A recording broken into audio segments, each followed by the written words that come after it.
Hello everybody and welcome back to roleinnish. I am Matt, and in today's video we're going to be introducing you to the Cleric class as well as the first option in your domain class feature that all clerics get at 3rd level, and that would be the knowledge domain.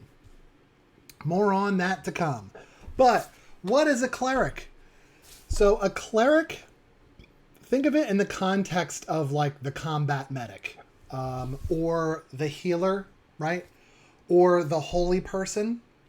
The cleric is mainly designed to do two things: to help and heal his teammates, his or her teammates, and clerics deal a significant amount of damage. So depending on how you structure your cleric, you could be one that can wear a lot of armor and run in and get close and do a lot of damage in melee. But clerics also are spellcasters. They use their divine power from a deity. That's how they get their magic. And they use that to deal damage, to heal, and so on. So when you think of having a healer in your party, or you're interested in playing a healer type of role in a party, the cleric is the first stop for you to go. Okay, so in your player's handbook, and I'm on D&D Beyond, and I'm using that to go through my digital player's handbook. I am at the cleric in the class chapter. So, like we said, healers and warriors, right? That's mainly what your cleric is designed to do, relying heavily on divine magic, divine energy to fuel their spells. The gods that they serve don't typically grant this power to just anyone and everyone who seeks it, but only for those who chose this high calling. So if you want to factor in some religion into your game, you can.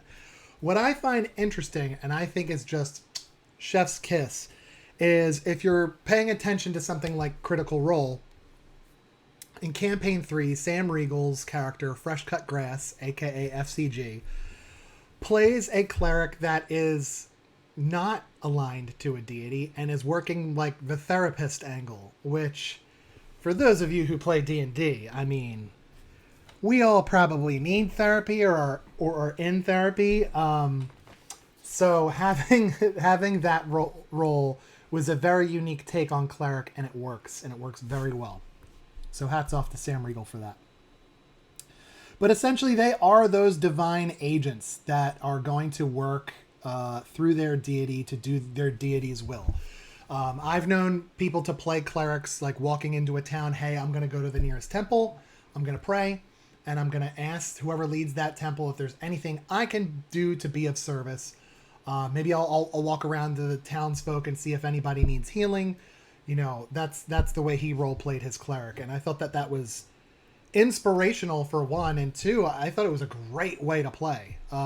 Because every town he had a mission. And in every town he had something different. Some people with different ailments or different things that the local temple would need. So I thought that's a great way to play it. It's a great way to incorporate role play. The cleric is great for that. So if you're somebody who's really into the role play aspects, cleric is a great route to go. Now, looking at the suggestions that are in your player's handbook for creating a cleric, some of the things that you're going to find when you look at the quick build section is it's telling you to focus on wisdom first, because wisdom is the ability that fuels your spells. So and we'll get to this later, but where a sorcerer might use charisma for their spell casting and a wizard will use intelligence for their spell casting. I also mentioned in our bard series that the bard actually uses charisma for their spell casting. Clerics go wisdom. So that should be your area of focus. If you want your cleric to lean into the spellcasting aspect, your highest ability score should be wisdom, followed by either strength or constitution. Strength, it makes sense, right? Because your cleric can wear heavier armor. right? Some medium, and I think heavy. You get heavy depending on the domain you choose, I think. But you have access to wear heavier armor. So naturally, you might want to be strong enough to wear that armor and have it make sense for your character. Also, you're a melee attacker. So in addition to your spells, you swinging a mace or a warhammer or a battle axe or something like that, those are strength weapons. And so your bonus to your damage roll is going to come from your strength. So you're going to want to focus on that, especially if you're going to focus on being a weapon attacker. It does also say or constitution here in quick build. So where it says first wisdom should be your highest ability score, followed by strength or constitution. Constitution is a smart way to go because that impacts your health. The higher your constitution, the higher your constitution modifier. And that's something that gets added each time you are rolling for, hit points for health, hit points that level up. It's factoring in your constitution modifier. So if you're going to play that healer route, you're going to play that hand-to-hand melee combat route, you're going to take damage when your armor doesn't stop it. And, to stick around on the battlefield enough to heal your friends, you're going to want to focus on constitution. So, if you want, hey, I want to be a jack of all trades. I want to be good at spell casting. I want to do a little bit of fighting, and I want to be able to take a hit. Good. Focus on those three things: wisdom, strength, constitution, in the order that you seem fit. And then, of course, dexterity, intelligence, and charisma will probably be some of your lower ability scores, whether you use standard array or you're rolling for your hit points. So that's up to you. Here we have our cleric table, and this tells us what all clerics get at certain levels. And it also tells us exactly how many spell slots you get as a spellcaster at certain levels. So here in first level, first through fourth level, your proficiency bonus is a +2. So any skill that you're proficient with or weapon that you're proficient with, you're going to have that +2 bonus in the addition to the ability modifier. It increases to 3 at 5th level and increases to 4 at 9th and so on. As you go through the table, you're naturally going to get more proficient as your cleric gets more playing time, so to speak, and levels up and gets more experience. At first level, and we're going to go through what all clerics get, but at first level, 3 cantrips and you have 2 spell slots. You're able to prepare more than just the 2 spells. You'll have clerics basically get like an array of different spells that they are able to have access to, and then you can prepare the ones that you want daily. So looking at this, yeah, you might prepare more than 2 spells, but you only have 2 spell slots at first level. At second level, you have 3 first level spell slots. It's not until third level that you get access to second level spells and gain spell slots for that. As you can see here, at third level, you get 4 1s and 2 2s. And so each level you go up, you're going to get more spell slots. Just about every single time you level up, you're getting spell slots, in addition to the feature that you're going to get. So that's your table. As you level up and you become more powerful, your cleric will have access to higher level spells, finally reaching 9th level spells, which is the highest, starting at 17th level. And that's what you could look at your table to just kind of see what you get. As far as your hit points are concerned, the cleric uses a D8 for their hit dice. So every time you go to roll hit points during a short rest, or you're going to level up, you're going to roll a D8. That's the diamond-shaped dice. And that's what you're going to roll to figure out how much health you get back. And then, let's see, proficiencies. You're proficient in light armor, medium armor. Okay, so now you're wearing heavier. You got the ability to wear heavier stuff. We're not quite to heavy armor, right? We're not quite at plate, right? But we're getting there with the medium armor. So you're looking at an armor class of 14, 15, 16, somewhere around there. But you also have proficiency in shields. So most clerics will hold a shield, which automatically adds 2 to your armor class. So if you're wearing some kind of armor that maybe gives you a 14 base and you're holding a shield, that means your armor class is 16. That's at level 1, right? So as you progress through your journey and through your adventuring, you know, if you want to increase your armor, you can save some of your gold that you earn, right? Or that you find, some of that loot you find, and try and increase your armor as high as it goes. Maybe when you get to those periods at 4th, 8th, 12th, 16th, and 19th levels, that's where you get to take on an ability score modifier or a feat. If your DM is allowing you to choose feats at those intervals, again, they're 4th, 8th, 12th, 16th, and 19th levels. If your DM allows it for you to take a feat at those intervals instead of taking the ability score modifier, maybe one of the feats you take is heavy armor, and which is a feat that gives you proficiency in heavy armor, and now you can put the plate on. I've seen clerics at 20, 21 armor class. You can do it. It just might take you a bit to get there. But the fact that you get proficiency in medium and shields at first level is beautiful, and it's going to keep you hopefully standing on your feet and healing your friends, right? As far as weapons are concerned, we're talking about simple weapons, right? So that's going to be like daggers, sickles. I think you get access to a morning star, maybe a mace. Most clerics use maces. They're blunt objects. Maybe that's your spell casting focus, right? Your magic comes out of your mace, or maybe an amulet or holy symbol that you wear. You get no tool proficiencies.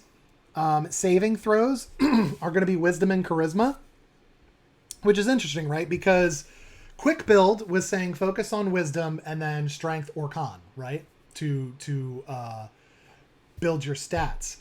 So then you're like, well, why would I be proficient in a charisma saving throw if perhaps charisma is my dump stat? Well, that's a good question. Since clerics are typically known to be healers or people of the cloth or a person of faith, naturally they're going to have charisma. They're talkers. It's what they do. They meet with people, they talk with people, they commune with their deity. Charisma is going to be a thing. It might not be your highest stat, and some of you might choose it as your lowest, or your dump stat, we call it. And that's fine. Just know that built in, you're going to have proficiency in wisdom and charisma saving throws. Okay? So that's nice. Skills, you get to pick 2 from history, insight, medicine, persuasion, and religion.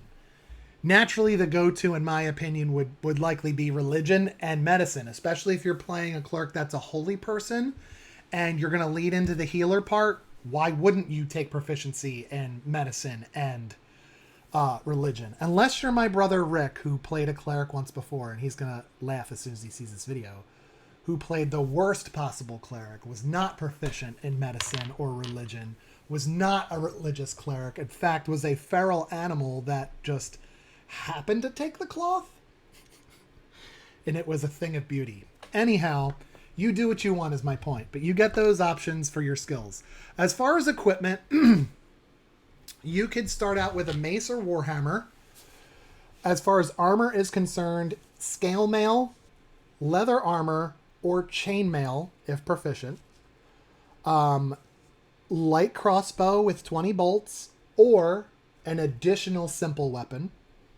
A priest pack and an explorer's pack. So these little backpacks are different because they come with different things. Like an explorer's backpack, if I scroll my mouse over, it's going to tell me it's a backpack, bedroll, mess kit, 10 torches, 10 rations, and a water skin. Also has 50 feet of rope. Or you could take a priest's pack. This is going to come with stuff that other classes aren't going to have, and they may come in handy in role play and things like that. So backpack blanket, 10 candles, a tinder box, right, for you to have pieces of wood to start small fires, 2 blocks of incense, a censer, that's one of those things you put the incense in, vestments like priest garb, 2 days of rations, and a water skin. This way, if you want to role play, being a person of service as you go town to town, you could do that with the items that are in your priest pack. And then you get to choose a shield and a holy symbol. So a holy symbol can be anything that you desire. If you follow a deity, it's likely going to be a symbol of your deity. Maybe it's a necklace that you wear around your neck. Maybe it's a brooch you have on your robe. Maybe it's a ring that you wear, a gauntlet, things like that. And a shield. So to know that you have medium armor options and you get a shield to start the campaign, you're looking at maybe 16, 17 armor class for your cleric to start with. That's wonderful. Now, that's what all clerics get at build. Okay? This next piece is going to talk about spell casting, but if you look at the table, it's a much clearer way to understand what you get at certain levels.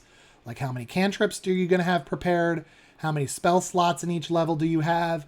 And as you saw, every single level you get more spell slots. And it makes sense, right? Because you're getting more experience, you're going to be able to do more things. So that's the spell casting in a nutshell. It does talk about how your ability scores might impact the amount of spells that you can prepare, but I'll leave that to you to read. If you're using a tool like D&D Beyond, there's a ticker. It's like a counter. So as you're preparing spells and you're hitting the prepare button, you see how many you have left to prepare. And that's nice, and I always use that. Okay, so starting at levels, what special features do all clerics get?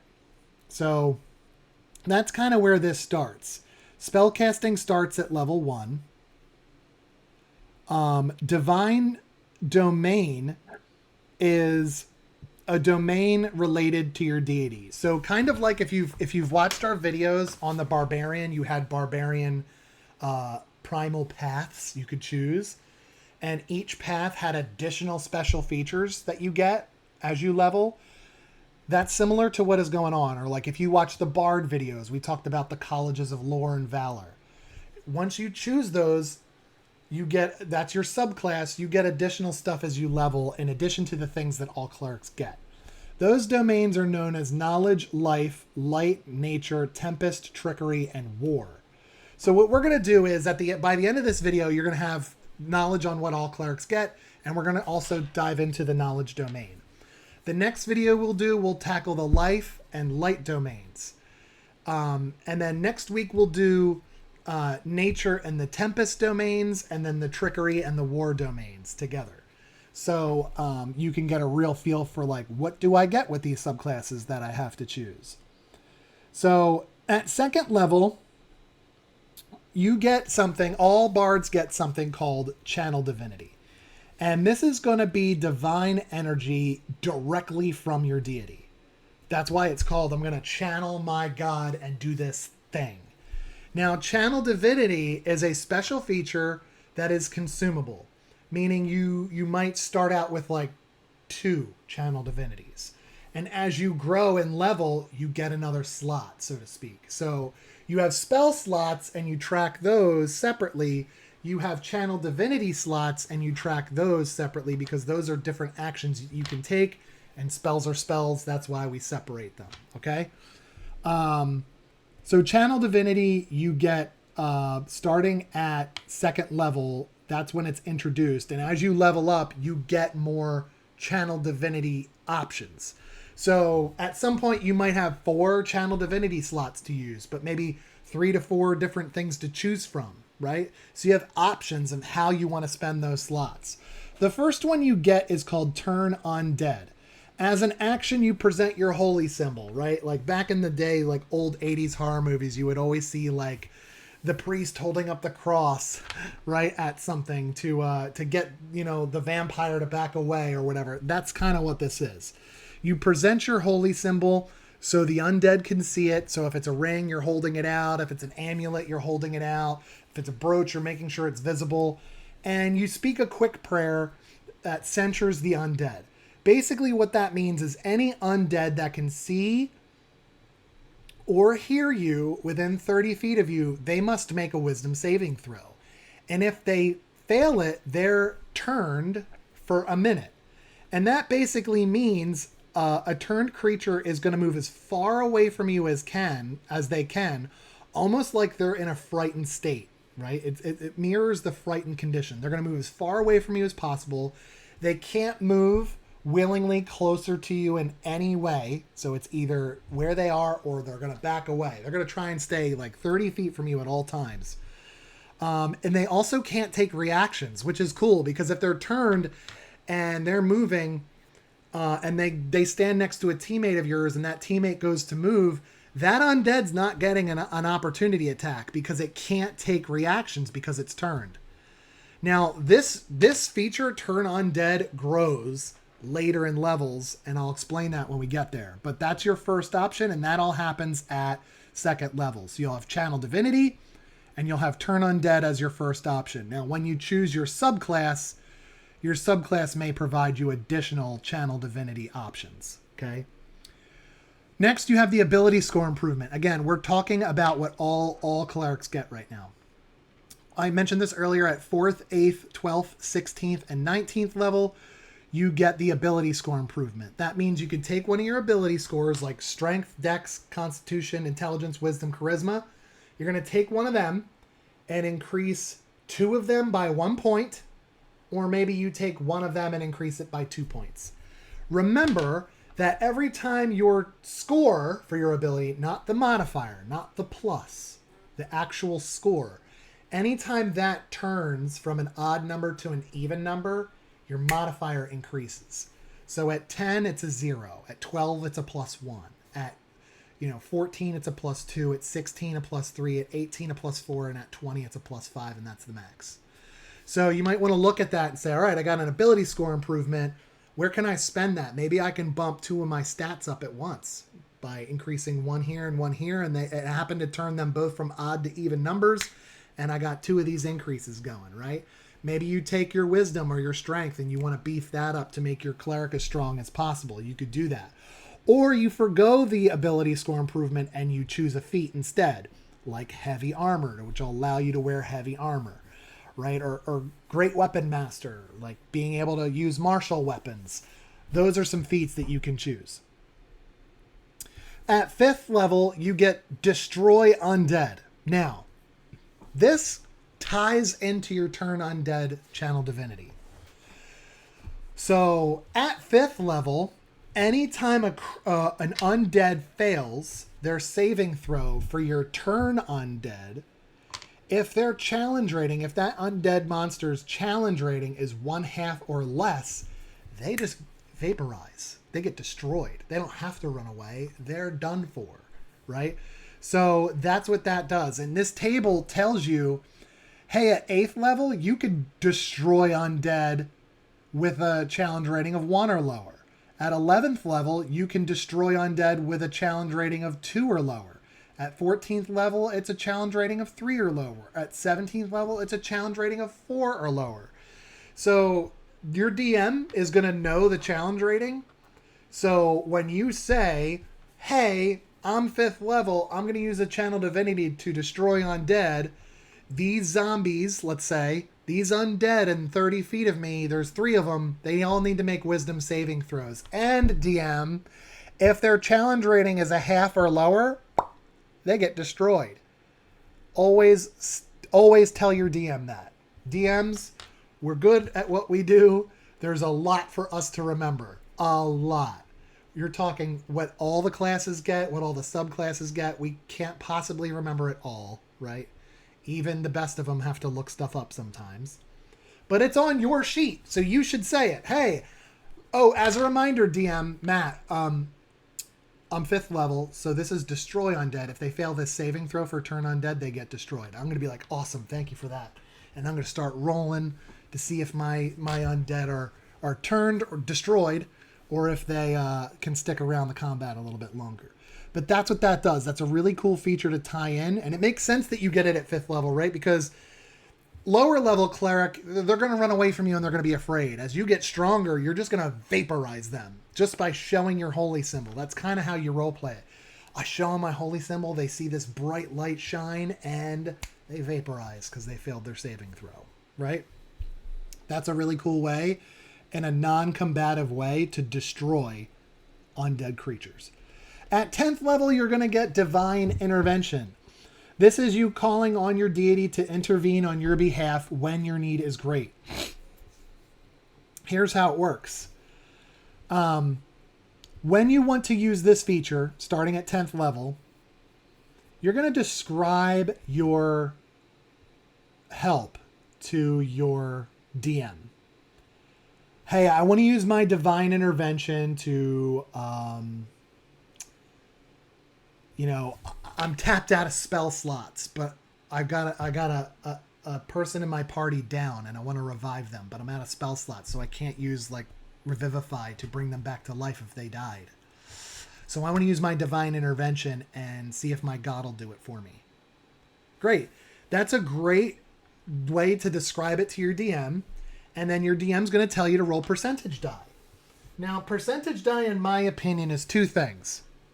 Oh, this is probably a bad example, but I'm going to use it anyway because it's the only dice I have handy.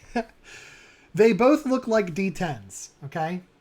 You have one set of D10s with single numbers, and I know it's hard to see, but 1, 2, 3, 4, 5, 6, 7, 8, 9, 0. 0 on a D10, by the way, is 10, not 0. You want to roll 0. Percentage die is the one that looks just like it, same shape, but it has 2 digits on it. And it goes by tens. 0, 0, 10, 20, 30, 40, 50, 60, 70, 80, 90. So if I were to say roll percentage die, in order for your divine intervention to work, and it's a really low chance of it happening, but when you pull it off, it's usually epic. So I'm pretty lenient as a DM when they're like, I want to use my divine intervention to hurt everyone in the battlefield that is hostile by 4d10. I just want to do damage. Just have my god just do damage. I might allow that because when you read the instructions, it says, describe the assistance you seek and roll percentage die. If you roll a number equal to or lower than your cleric level, your deity intervenes. The DM chooses the nature of the intervention and the effect of any cleric spell or any cleric domain spell that would be appropriate. So if you're trying to revive, like I said, maybe you call on your divine intervention for that because you're out of spell slots. I'm going to say, roll your percentage die plus the D10 so we can get the true percentage. And if I'm a level 6 cleric, I want to roll 00 on my percentage die and a 6 or less on my D10, right? I have to low my level or lower. And if I'm a 6th level cleric, I want to roll 006, right? Or 005, 004. If I do, my god's going to intervene and do some stuff. That is epic. It has happened in hugely dramatic situations, aka towards the end of Critical Role Campaign 2. Those who know what I'm talking about. But that's a great way to do something big, kind of stretch the boundaries a little of what you're asking of your DM because the percentage of you hitting it is so small. And when it does, it's going to feel so good when you roll that dice and you go, oh my God, it worked. Right? So that's what it is. And you get that at 10th level. Okay. So after divine intervention, the book starts to talk about divine domains. And before I dive into the first one, the knowledge domain, I want to remind you that you choose your divine domain right at first level. So unlike Barbarian, where you chose your primal path at 3rd level, and unlike Bard, where you chose your college at 3rd level, Divine Domain, you're going to choose at 1st level for Cleric. So to end this video, we're going to talk about the first option you get at 1st level. This is your subclass. What Divine Domain do you want to choose? And the one we're going to cover in this video is going to be the Knowledge Domain. And it is what it sounds like. And in the book, it even gives you options for gods. So if you're unsure, this is the kind of cleric I want to play, I definitely want to play the knowledge domain. Okay, well, it's giving you deities that would fit well with this class. And when you look at the deities in your player's handbook, it's towards the back where all the pantheons are. You could use Roman, Greek, Egyptian, and then the D&D has their own pantheons in there from Eberron, Greyhawk, Forgotten Realms, which is where a lot of the 5e campaigns take place. You can make one up, talk to your DM. I'm in a homebrew world, a world of our own, who has its own deities. So, those deities and those pantheon tables in the back of your player's handbook, they actually do give suggestions like, hey, for this god, this is their alignment, right? Chaotic good, lawful evil, whatever it is. Oh, and by the way, clerics that follow this god are usually of this domain. So the tables even tell you what domains work well with the deity that you're choosing. So you might want to take a minute when you're making a cleric, look at your deities, see which one that you want to serve, and what kind of domain you think you want to play, and you make sure it works for you. But in the knowledge domain, you are kind of like, I don't want to say wizard-like, but you're kind of like the bookworm nerd, kind of like the wizards are in the party, because wizards get their spells through study. You're kind of like that, hanging out at libraries, universities. Maybe you're teaching at a library or university. Maybe that's why you're a cleric. You're a cleric, or AKA doctor of something, right? You don't have to be medical doctor. But if you choose the knowledge domain, you automatically get access to the command and identify spells at first level. Both are really cool. Command, you basically utter a one-word command to a creature near you, and if they fail their saving throw, they have to obey the command at the best of their ability, as long as it doesn't harm or kill them, right? They won't kill themselves and stuff like that. That's not how that works. Identify is a great spell, so if you find a magical item and you want to see if it has properties, you hold that item and cast Identify. And it'll tell you the school of magic, the kind of magic it is. So, that's like holding a sword you find and using the spell, and that's how you find out that, oh, wow, that's a +1 magical sword, and it does psychic damage. There really is no other way for you to know by looking at it, right? So to find out if something is magical in nature, what it does, and what school of magic it comes from, Identify is the spell that does that. At 3rd level, you get access to Suggestion and Augury. 5th level, Non-Detection and Speak with Dead, which is a good one. So if you've watched Dungeons and Dragons Honor Among Thieves, the movie, there's a scene where they speak with several dead in a graveyard, and it's hilarious. But they do it, and it's exactly how this spell works. You get 5 questions. You ask those 5 questions. That is it. You cannot recast it on that creature. You get 5. That's it. They're done. Go to someone else. You can't do 5 and then do it again and ask them another 5.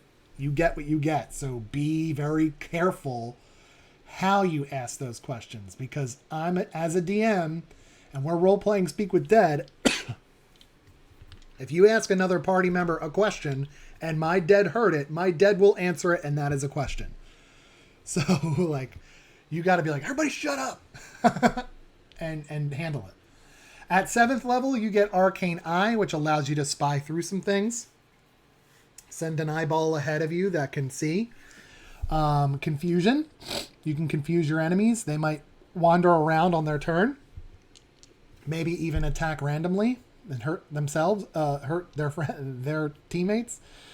And at 9th level, you get Legend, Lore, and Scrying. Both are 5th level spells. You get those at 9th level. Knowledge domain clerics, you get 2 languages of your choice. So in addition to what all clerics get, and usually it's going to be a common and a language from your race that you chose, you get to know 2 more because you're a knowledge-based bookworm and probably have studied multiple languages. So you could choose 2, and then you also become proficient in 2 of the following skills: Arcana, History, Nature, or Religion. Now, you got to choose 2 proficiencies because all clerics do, and that was a little bit bigger of a list. So if you like something there and you didn't grab it then, you grab it when you grab your domain, because your domain is going to give you 2 more proficiencies. So you'll have up to 4 skills at 1st level that you have proficiency in, which is pretty good. 2nd level, that's when you get access to Channel Divinity, and your first option is Turn Undead. That's what all clerics get. If you choose Knowledge domain, you get a 2nd Channel Divinity option, and that one is called Read Thoughts. Or, excuse me, Knowledge of the Ages. Knowledge of the Ages. And that is, as an action, you can choose 1 skill or 1 tool that you are not proficient in, and you become proficient in it for 10 minutes. So if you guys are all leaping from rooftop to rooftop and you're like, I'm wearing medium armor, I got a shield, maybe you're a dwarf, and you're like, how am I jumping from this roof to that one? Channel Divinity, Knowledge of the Ages, give me athletics. If you don't already have that, right? And you do it that way, right? That's an example. At 6th level, you get a third Channel Divinity option, and that is Read Thoughts. So as an action, you can choose a creature you could see within 60 feet of you, and that creature needs to make a Wisdom saving throw. If they succeed, nothing happens. You can't do that on that creature again until you take a long rest. Okay? If the creature succeeds on the saving throw, you can't use this feature on it again until you finish a long rest. So you can't just fail and be like, I'm going to do it again. No, you're not. Not on that creature, you're not. But if it fails, during that time, you can use your action and cast Suggestion on it without expending that spell slot. So we saw that you get access to that spell, Suggestion, or maybe you have it prepared already. If they fail the Wisdom saving throw from you using your Channel Divinity Read Thoughts, you immediately put them under the effects of the Suggestion spell without burning a spell slot, because you've already burned a Channel Divinity for this, so you don't have to burn the spell slot too. It's like a free spell. And Suggestion, they're going to try and follow your suggestion the best of their ability, which is pretty cool, especially if you're trying to like talk your way through guards and things like that. At 8th level, you get what's called Potent Spellcasting. You add your Wisdom modifier to the damage of any cleric cantrip that you cast. So if you cast a cantrip spell that does damage, you can add your Wisdom modifier to it as a bonus. So if your modifier is, let's say, a +3 or a +4, it would be the damage +3 or +4, whatever your Wisdom modifier is. So it's just a little bit of extra damage you get, and that's why it's called Potent Spellcasting. At 17th level, you get Visions of the Past. You can call up visions of the past that relate to an object you hold or your immediate surroundings. So it's kind of like invoking deja vu, right? Like, have I been here before? What is going on here? Was there a fight here? Like maybe you see signs of a struggle. Was there a fight here? I'm going to use my visions of the past to see what's kind of going on here recently. So basically, if you spend a minute in meditation and prayer, you receive like a dream-like vision that you can meditate on for a number of minutes equal to your Wisdom modifier, and you must maintain concentration. So if your Wisdom modifier is, let's say, a +4, you can focus on this for 4 minutes. You got to maintain concentration during that time. So if you get hit, you're going to have to try to roll and keep your concentration. But essentially, you can object read or area read, and these descriptions will walk you through it. But essentially, you can hold an object and try and determine what other creature possibly owned it in the recent past, what it was used for. Maybe you're in an area. What events had happened recently? Has there any powerful magic been in the area recently? What kind of magic was that? That's the kind of thing you're going to work with your DM. A lot of DMs I know are very loose with this, and they'll give some insights. So it's a really good skill to learn, especially if you're trying to find someone or something, right? And that's Visions of the Past. You get that at 17th level. So in addition to all the things that clerics get, you now know if you choose the knowledge domain path on your first level choice, you'll get these things as well. So come right back to us, because when you do, we're going to talk about the life and light domain. We'll have another video that discusses the nature and the tempest domains, and another video that will cover the trickery and war domains. Until then, keep rolling those dice, and we'll see you at the table.